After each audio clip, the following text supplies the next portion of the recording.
మీ ఎలాంటి వ్యాపార ప్రకటనలకైనా వెంటనే మా ఛానల్ సంప్రదించండి. అందరికి నమస్కారం. నేను శిరీష. ముందుగా అందరికీ శ్రీ పరాభావ నామ సంవత్సర ఉగాది శుభాకాంక్షలు.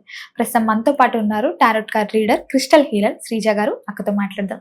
నమస్తే అక్క. నమస్తే శిరీష. అక్క, ముందు కూడా ఉగాది శుభాకాంక్షలు అక్క. Thank you Shirisha. అక్క, ముందుగా చూసుకుంటే మరి ఈ ఉగాది విశేషంగా మరి కర్కాటక రాశి వారికి ఈ సంవత్సరం ఎలా ఉండబోతుంది అంటారు? కెరియర్ పరంగా ఎలాంటి జాగ్రత్తలు తీసుకుంటే బాగుంటుంది అంటారు? ఒకసారి ముందుగా అందరికీ ఉగాది శుభాకాంక్షలు. ఈ ఉగాదితో మీ లైఫ్ లో కొత్త వెలుగులు రావాలని మనస్ఫూర్తిగా కోరుకుంటున్నా. కర్కాటక రాశి వాళ్ళకి చూసుకుంటే మనీ పరంగా చాలా జాగ్రత్తలు తీసుకోవాలి. మనీని బ్యాలెన్స్ చేయడంలో కొంచెం ఇబ్బంది పడతారు. మనీ ఉన్నా ఎలా ఇన్వెస్ట్ చేయాలి, దీన్ని ఎలా సేవ్ చేయాలి, ఎలా రిటర్న్స్ తెచ్చుకోవచ్చు, ప్రతి విషయంలోనూ కొంచెం కన్ఫ్యూషన్ ఉంటుంది. ఆ కన్ఫ్యూషన్లో ఉన్న మనీని కాపాడుకోలేక, సరైన డెసిషన్స్ తీసుకోలేక మనీ అనేది ఎక్కువ ఎక్స్పాన్సెస్కే ఖర్చు పెట్టే ఛాన్సెస్ ఎక్కువ ఉన్నాయి.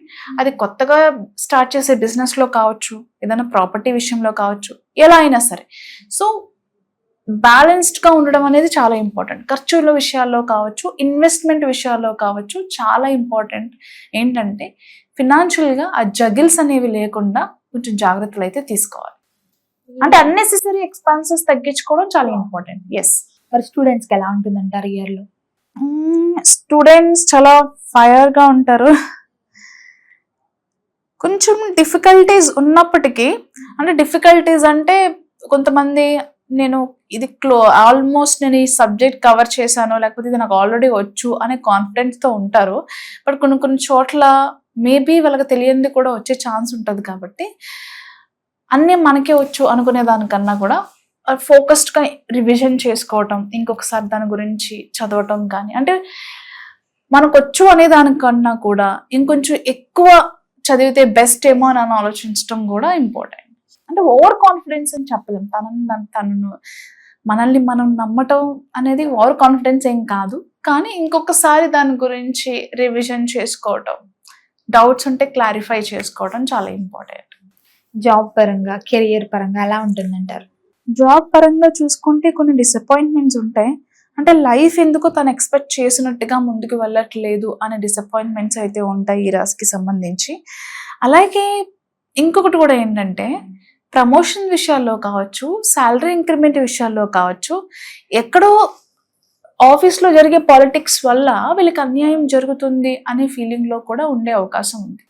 అంటే తనకు వస్తుంది అనుకున్న ప్రమోషన్, తనకు వస్తుంది అనుకున్న ఆన్ సైట్ ఆపర్చునిటీస్, అంటే ఫారెన్ కి సంబంధించి, వీసాలకి సంబంధించి కొన్ని కంపెనీస్లో ఏం జరుగుతుందంటే శిరీష, ఫ్యామిలీ వీసా ఇస్తామని చెప్పి, అంటే ఫ్యామిలీకి సంబంధించిన వీసా విషయంలో కూడా కొన్ని లేట్ అయ్యే ఛాన్స్ ఉంది. దానివల్ల కూడా ఫ్యామిలీని వదిలి వెళ్ళలేక, వీళ్ళు ఇక్కడ ఉండలేక అంటే బెటర్ ఆపర్చునిటీ వచ్చినప్పుడు ఖచ్చితంగా మూవ్ అవ్వాలని అనుకుంటారు. ఒక పక్క ఆపర్చునిటీని వదులుకోలేక, ఫ్యామిలీని వదిలి వెళ్ళలేక, ఉండలేక కొంచెం మెంటల్గా డిస్టర్బ్ అయ్యే ఛాన్సెస్ అయితే కనిపిస్తున్నాయి.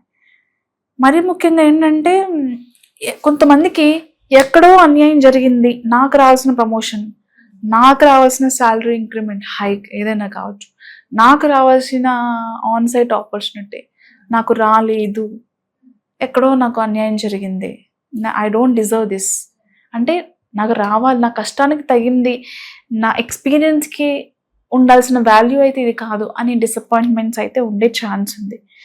అండ్ ఇంకొకటి ఏంటంటే ఎక్కువ డిసప్పాయింట్మెంట్లో ఉండటం వల్ల టైంకి ఫుడ్ తీసుకోరు.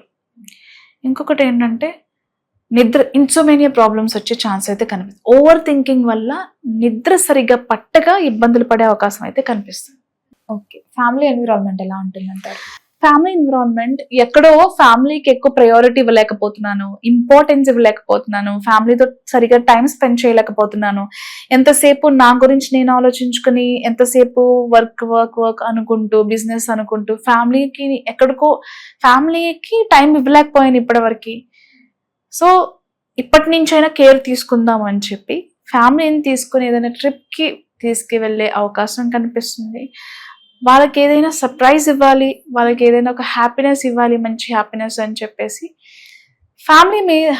ఫ్యామిలీకి సంబంధించిన విషయాల్లో వాళ్ళ వెల్ అంటే ఎలా చెప్పాలి అని అంటే వాళ్ళకి ఏదైతే హ్యాపీనెస్ ఇస్తుందో అలాంటి పనులు చేసి, అలాంటి థింగ్స్ అంటే అది ట్రిప్స్ కావచ్చు, వాళ్ళకి నచ్చిన వస్తువులు కొనివ్వడం కావచ్చు, మరీ ముఖ్యంగా ఫ్యామిలీ పేరు మీద ఇన్వెస్ట్మెంట్స్, ఏదైనా ఒక ప్రాపర్టీ మీద ఇన్వెస్ట్మెంట్స్ చేసే అవకాశం కూడా కనిపిస్తుంది.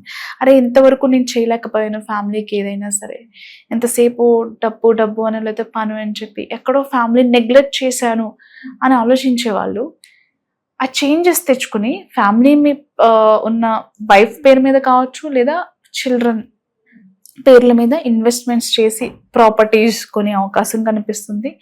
అలాగే ఫ్యామిలీకి ఎక్కువ ప్రయారిటీ ఇస్తారు, వాళ్ళతో కలిసి టైం స్పెండ్ చేయడానికి ప్రయారిటీ ఇచ్చి కొన్ని తీర్థయాత్రలు కావచ్చు, కొన్ని ట్రిప్స్కి కావచ్చు వెళ్ళే అవకాశం ఉంది.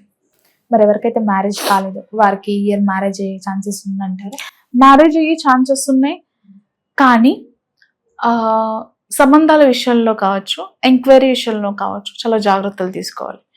చాలా వరకు ఫాల్స్ ప్రామిసెస్ ఉండే అవకాశం ఉంది. అంటే ఉన్నది లేనిది ఉన్నట్టుగా చూపించే అవకాశం ఉంది. కాబట్టి చాలా వరకు పెళ్లిళ్ళ విషయాల్లో ఆచి తూచి ఎంక్వైరీ చేసుకున్న తర్వాత మాత్రమే చేసుకోవడం అనేది చాలా ఇంపార్టెంట్. మరి లవ్ మ్యారేజ్ విషయానికి వస్తే లవ్ మ్యారేజ్ విషయాలకు వస్తే కొంచెం డిఫికల్ట్ అని చెప్పాలి. ఎందుకంటే మీరు ఎవరితో అయితే ఈ రాశికి సంబంధించిన వాళ్ళు ఎవరితో అయితే రిలేషన్షిప్లో ఉంటారో లైఫ్కి తగ్గ ఎక్స్పీరియన్స్, హ్యాపీనెస్, జాయ్ అన్నీ ఇస్తారు. కానీ పెళ్లి విషయం వచ్చేసరికి అది దాని గురించి మాట్లాడకపోవటం, ఇప్పుడు హ్యాపీగానే ఉన్నాం కదా ఎందుకు ఈ టాపిక్ తీసుకొచ్చావు అన్ని కొంచెం టాపిక్ని డైవర్ట్ చేసే అవకాశం ఉంది. పెళ్ళి అనే మాట ఇంట్రెస్ట్ లేకపోవటం, మేబీ ఈ వ్యక్తిని అంటే వీళ్ళు నాకు కరెక్ట్ కాదేమో, ఈ పర్సన్ నేను ఇంతవరకే చూడగలుగుతాను, యాజ్ ఎ వైఫ్ లాగానో హస్బెండ్ లాగానో I'm not ready to accept. So జాగ్రత్తగా ఉండాలి. లవ్లో ఉన్న వాళ్ళు కూడా మీరెవరితో అయినా లవ్లో ఉంటే ఆ పర్సన్తో కూడా జాగ్రత్తగా ఉండాలి. మరి ఫిలిం ఇండస్ట్రీలో ఉన్న వరకు ఎలా ఉంటుంది? ఫిలిం ఇండస్ట్రీలో ఉన్న వాళ్ళకి ఈ సంవత్సరం అంటే ఆపర్చునిటీస్ వస్తాయి శిరీష, కానీ టైం పడుతుంది. మరి పొలిటీషియన్లో ఉన్న వరకు ఎలా ఉంటుంది? పొలిటీషియన్స్కి సంబంధించి ఎవరికైనా కోర్ట్ కేసెస్ ఉన్నా వాళ్ళ ఆస్తికి సంబంధించి, నాట్ ఓన్లీ పొలిటీషియన్ శిరీష, కర్కాటక రాశికి సంబంధించి ఎవరైనా ప్రాపర్టీస్కి సంబంధించిన ల్యాండ్స్ ఏదైనా కోర్టు కేసెస్లో ఉన్నట్లయితే కనుక ఇయర్ దాని నుంచి బయటపడతారు. ఈ కర్కాటక రాశి వారికి కోర్టు కేసెస్ కానివ్వండి, ఎంక్వైరీస్ అంటే కొన్ని ఉంటాయి కదా, పోలీస్ కేసెస్, కోర్టు కేసెస్, వీటిలో విన్నింగ్ ఉంటుంది. అంటే అది క్లియర్ అయ్యే ఛాన్సెస్ ఉంటాయి ప్రాబ్లమ్స్. మీరు అక్క ఇయర్లో ఎవరైతే ఓన్గా బిజినెస్ స్టార్ట్ చేద్దాం అనుకుంటే చేయొచ్చు అంటారా? కలిసి వస్తుందంటారా ఇయర్లో వీరికి? ఇయర్ ప్లాన్స్ చేయండి, ఇన్వెస్ట్మెంట్స్ చేయొద్దు. స్టాక్ మార్కెట్ అని రియల్ ఎస్టేట్లో ఉంటుంటారు కదా, వాళ్ళకి ఎలా ఉంటుంది అంటారు? అంటే స్టార్టింగ్లో యాక్చువల్గా ఇన్వెస్ట్మెంట్ చేసినప్పుడు కొన్ని రిటర్న్స్ వస్తున్నాయి కదా అని చెప్పేసి ఎక్కువ దానిలో ఫోకస్ చేసి ఇంకా ఎక్కువ ఇన్వెస్ట్ చేయాలి అని అనుకోవడం లాంటివి మాత్రం చేయొద్దు. స్టార్టింగ్లో బాగున్నప్పటికీ కొంచెం వెళ్ళే కొద్దీ ఛాలెంజెస్ ఉంటాయి. సో ఇన్వెస్ట్మెంట్ ఇయర్ చేయొద్దు, కొంచెం ఇయర్లో అబ్జర్వ్ చేయండి, ఎక్స్పీరియన్స్ గెయిన్ చేయండి, నాలెడ్జ్ గెయిన్ చేయండి. అదంతా కూడా మేబీ మీకు నెక్స్ట్ ఇయర్కి మీరు ఏదైతే చేయాలనుకున్న ప్లాన్స్ ఏవైతే ఉన్నాయో అవి నెక్స్ట్ ఇయర్ చేసుకోవడం బెస్ట్. ఈ సంవత్సరం అంతా కొంచెం అబ్జర్వేషన్ అనేది చాలా ఇంపార్టెంట్. ఎవరైతే అబ్రాడ్ వెళ్ళాలనుకుంటున్నారో స్టడీ పర్పస్ అయినా అక్కడ సెటిల్ అవ్వడానికైనా వెళ్తారంటారా? యాక్చువల్గా కొన్ని సంవత్సరాల నుంచి కూడా హస్బెండ్ వేరే కంట్రీలో ఉండి వైఫ్ ఇక్కడ ఉన్నట్లయితే కనుక దూరంగా ఉన్న ఫ్యామిలీస్ దగ్గర అయ్యే ఛాన్సెస్ ఉన్నాయి. అంటే ఎప్పటి నుంచో భర్త ఒకరే ఫారెన్ కంట్రీలో ఎవరైనా జాబ్ చేస్తుంటే అండ్ వాళ్ళు ఫ్యామిలీ ఇక్కడే ఉన్నారు అని అనుకుంటే వాళ్ళు ఖచ్చితంగా ఇక్కడి నుంచి ఫారెన్కి షిఫ్ట్ అయ్యే ఛాన్సెస్ ఉన్నాయి. అంటే దూరంగా ఉన్న వైఫ్ అండ్ హస్బెండ్, చిల్డ్రన్ కలిసి ఒకే చోట ఖచ్చితంగా ఉండే అవకాశం అయితే ఉంది. ఇంకా మరి ఓవరాల్ గా ఇయర్ అంతా బాగుండాలంటే ఏం చేయొచ్చు అంటారు? ఇయర్ అంతా బాగుండాలంటే వీళ్ళు ఎక్కువ సూర్యుడిని ఎక్కువ ఆరాధించాలి. అంటే ఎక్కువ అంటే మార్నింగ్ పొద్దునే మనకి మంచి ఎండ వస్తుంది కదా, అక్కడ నిలబడి స్నానం చేసేసి ఫ్రెష్గా స్నానం చేసి రాగి చెంబుతో నీళ్లు చూపించి సూర్యుడికి దాని తర్వాత అక్కడే కాసేపు ఆ ఎండలో టైం స్పెండ్ చేయడం వల్ల కొన్ని పాజిటివ్ వైబ్స్ కాదు, కొన్ని పాజిటివ్ వైబ్రేషన్స్ అనేవి కానీ, లేకపోతే మనలో ఉన్న అంటే జనరల్గా కొన్ని సెల్ఫ్గా మనం ఒక నెగిటివిటీ అనేది క్రియేట్ చేసుకుంటాం ఓవర్ థింకింగ్ వల్ల. సో సన్ ఎనర్జీ ఎప్పుడైతే మనకి బాడీకి తగులుతుందో ఆ కిరణాలు, మార్నింగ్ కిరణాలు, సో మనలో ఉన్న బ్లాకేజెస్ రిలీజ్ అయ్యే ఛాన్సెస్ ఉంటాయి. దానివల్ల ఇంకా కొత్త ఆపర్చునిటీస్ అట్రాక్ట్ చేస్తాం. సో వీళ్ళ రెమెడీ ఏంటంటే, సన్కి పొద్దున్నే ఉదయించే సూర్యుడు ముందు ఎదురుగా నిలబడి మీ ప్రాబ్లమ్స్ ఏవైతే ఉన్నాయో అవి చెప్పిన తర్వాత, మీ విష్ ఏదైతే ఉందో అది చెప్పిన తర్వాత కొంచెం సేపు అక్కడ మంచిగా ధ్యానం చేసుకోవటం, ఇన్హలేషన్ ఎక్సలేషన్ చేసుకోవడం చాలా ఇంపార్టెంట్. దానివల్ల మనలో ఉన్న బ్లాక్స్ రిలీజ్ అయిపోయి కొత్తగా ఎనర్జీస్ అనేవి బాడీలోకి ఎంటర్ అవటం వల్ల కొత్త ఎనర్జీ రావడంతో పాటుగా కొత్త అంటే అబాండెన్స్ని, ప్రాస్పెరిటీని, అంటే ఒక మ్యాగ్నెట్గా ఉంటే ప్రతిదీ అట్రాక్ట్ చేయగలుగుతాం కదా. సో ఒక అట్రాక్టివ్ మ్యాగ్నెట్గా ఉండడానికి ఈ రెమెడీ చాలా హెల్ప్ అవుతుంది. అలాగే రాగి చెంబులో కావచ్చు, లేదా ఒక గ్లాస్లో కావచ్చు, గ్లాస్ వాటర్ బాటిల్ కావచ్చు, గ్లాస్ కావచ్చు, అంటే గ్లాస్ తో కావచ్చు. సన్ స్టోన్ అని దొరుకుతుంది మనకి. యాక్చువల్గా సన్ స్టోన్ ని మనం అట్లీస్ట్ ఒక 30 minutes టు ఒక 1 hour అలా వదిలేస్తే ఆ వాటర్ అనేది సన్ ఎనర్జీతో, అలాగే ఈ సన్ స్టోన్ వల్ల చాలా ఎనర్జైజ్ అవుతుంది. ఆ వాటర్ని డైలీ తీసుకోవటం వల్ల కాన్ఫిడెన్స్ పెరుగుతుంది. అలాగే కరేజియస్గా డెసిషన్స్ తీసుకోగలుగుతాం, అంటే డెసిషన్ మేకింగ్లో చాలా స్ట్రాంగ్గా ఉండగలుగుతాం. ఏదైతే లైఫ్లో ఒక బ్రైట్నెస్ కావాలి, మన లైఫ్లో ఒక పాజిటివిటీ కావాలి, అబాండెన్స్, ప్రాస్పెరిటీని అట్రాక్ట్ చేయాలి అని అనుకుంటారు. ఈ రెమెడీ చాలా హెల్ప్ అవుతుంది.